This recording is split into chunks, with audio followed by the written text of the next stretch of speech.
I'm Ann Dark. I'm Tracy Stormy. And I'm Kathy Knight. And together we are It Was a Dark and Stormy Book Club, a podcast for mystery lovers. Welcome.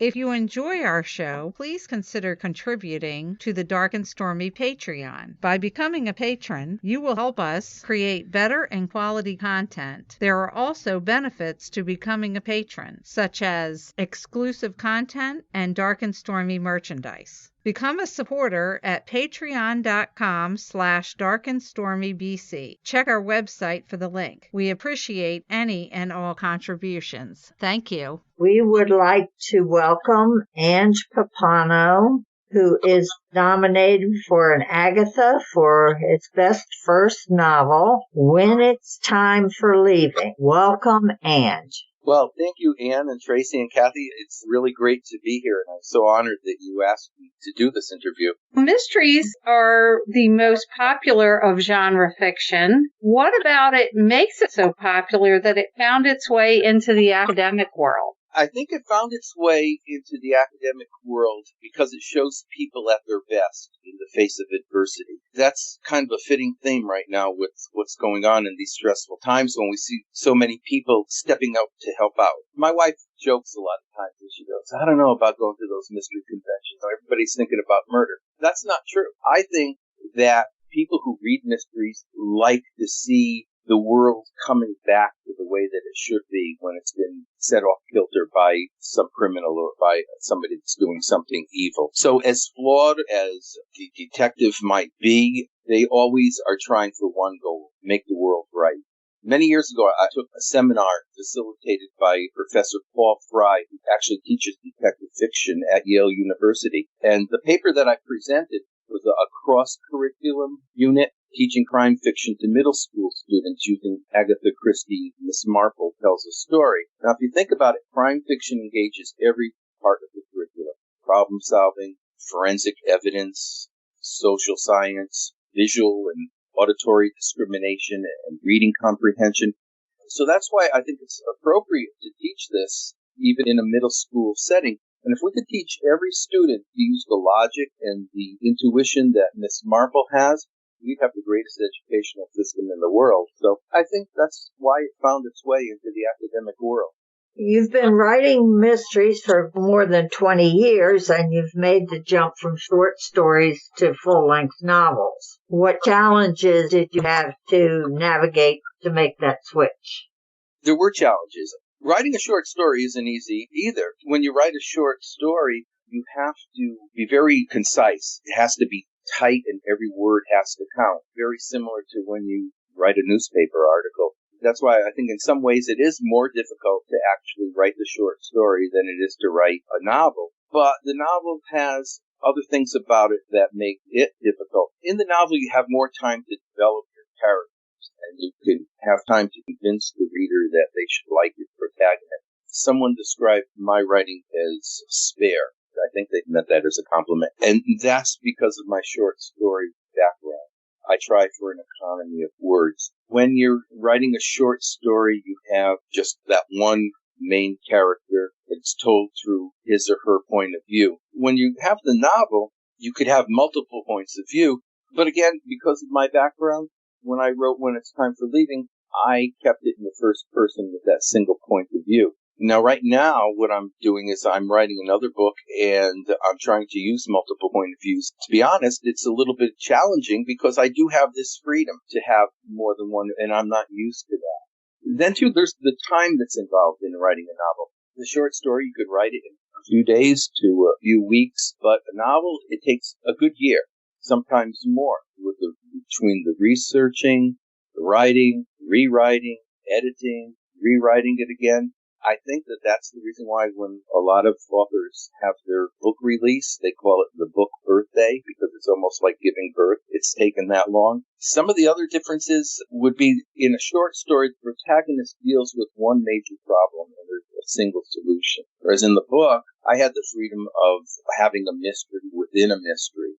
That was both fun, but it was also challenging to have more than one theme in the story. We'd just have that one theme. What I tried to deal with in this was role reversal. Here I had someone who has traditional male values, and those are challenged when suddenly he has to become his father's caretaker. And then that was compounded by the fact that he had some resentment for his father because his father had abandoned him when he was young. Other things that I covered, I tried to talk about male-female relationships in the story. Al finds that his father handed over the Blue Palmetto Detective Agency to him. The father had set it up so that Max, a female detective that worked at the agency, is actually going to be Al's boss. That was great. Oh, thank you. So I was trying to make it realistic. I was trying to show that people that have some set values in their minds these days have to start changing. So that's what I was trying to do with that. And I talked about other social issues too, like the pink tax and gay marriage and old secrets, revenge, justice. All of those things were thrown in there where I could have never done that in a short story. Yet you have to juggle them all together so that they make sense. Which I hope what I just said made sense.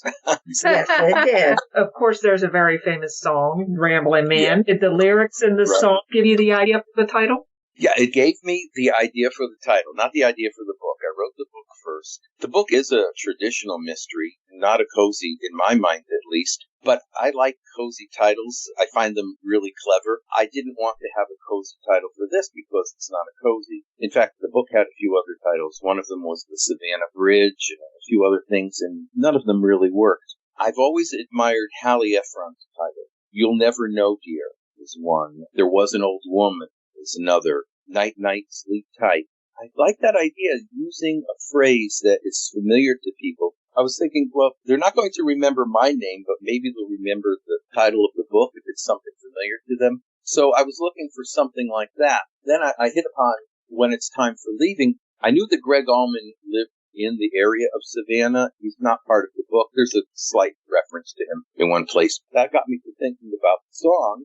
And then I'm thinking, well, Al, the detective, is like the guy in the song. He wants to travel and he wants to take life as it comes. And all of a sudden his father threw this detective agency in his lap. And what he intends to do is tie up the loose ends, sell it, and then move on to Los Angeles. So he was kind of like the guy in the song. So I said, well, gee, that kind of works. Then there's another little side story. My daughter was talking to me about this. She says, oh, I didn't know that you liked the Allman Brothers, first of all. And she says, you know, a good title for your next book might be the next line of the song. I hope you'll understand. I don't know if I'll use that, but it gave an idea for the last chapter, which was good because I was kind of stuck on that second book and where it was going. And then when she said that, it gave me the idea for the last chapter. So I wrote the last chapter. Now I'm filling in the middle, which often happens when you write a book. There was a case of a title coming first instead of looking for the title afterwards. So there is a connection to the song, just not a linear connection. Yes, right. It's like that wasn't a linear answer. Well, we felt you did such a good job with the interaction between Al and his dad. Do you plan to make this a series and have the two work together as a team? First of all, thank you for saying that. I had intended this to be a standalone. In fact, I was even considering killing off Big Al at the end of the book. No. That's what my writers group said. They said, no, you can't do that. That's not going to work. So even after I kept Big Al alive in the story, then I started getting feedback, and some people were saying, well, you know, this would make a good series. So, as I said, I am working on that second book, and I think I'm going to put Big Al in there even more than in the first book. What I did with Big Al, the good parts of his character are actually based on my own father, who had dementia. So some of the things that Big Al says and does in the book, my father had actually said those things or did those things. Other things that I made up, I tried to imagine what my father would have said or what he would have done in certain situations in what I used to call his own state of reality. My father, though, and I had a good relationship. So if I wrote the story as it was between my father and myself, that would have been pretty boring. I probably would have won like the Nobel Prize for curing insomnia. So that's the reason why I had to put some conflict in there, and I had Big Al leave his son 28 years before and then come back at this point where he was having some problems. But I was glad that I did keep him in the end because I grew to like the old guy. Oh, he was a great character. He was with it, but not really with it. Right. And, unfortunately with that disease, that's how it is. They say when you see one case, you've seen one case. It's very possible that somebody can retain certain skills that they had at one point. And that's what I tried to show. You mentioned your new book. Well, it's not finished. I have one that is finished called Killer View, which is completely different. That takes place in the Thimble Islands off the Connecticut shoreline, and I hope to have news on that soon. Do you have an anticipated published time? I'm doing rewrites on it, and hopefully it will be within a year. Oh, I hope so. I can't wait. I want to read it. Well, definitely keep us posted because we'd love to read it. Oh, thank you so much. Do you have a website that people can find you? Yes, AngePompano.com. ANGPOMPANO.com. Well, thank you, Ange, so much for agreeing to speak with us today. Thank you. I appreciate you having me here, and I hope you all stay safe and healthy. We hope you enjoy the rest of your day. Thank you. It's nice talking to you. Thanks, Ange. All right. Bye now. Bye-bye. This was such a fun book. I enjoyed this book so much. It's the story of a father and son that is different from any father and son I know. It's a blast. I recommend this book highly. So you can see why it was nominated. Oh, definitely. Apparently, this is his first novel. He's been writing for 20 years, but he's always done short stories. I am really glad this book came out as a full book. It was excellent.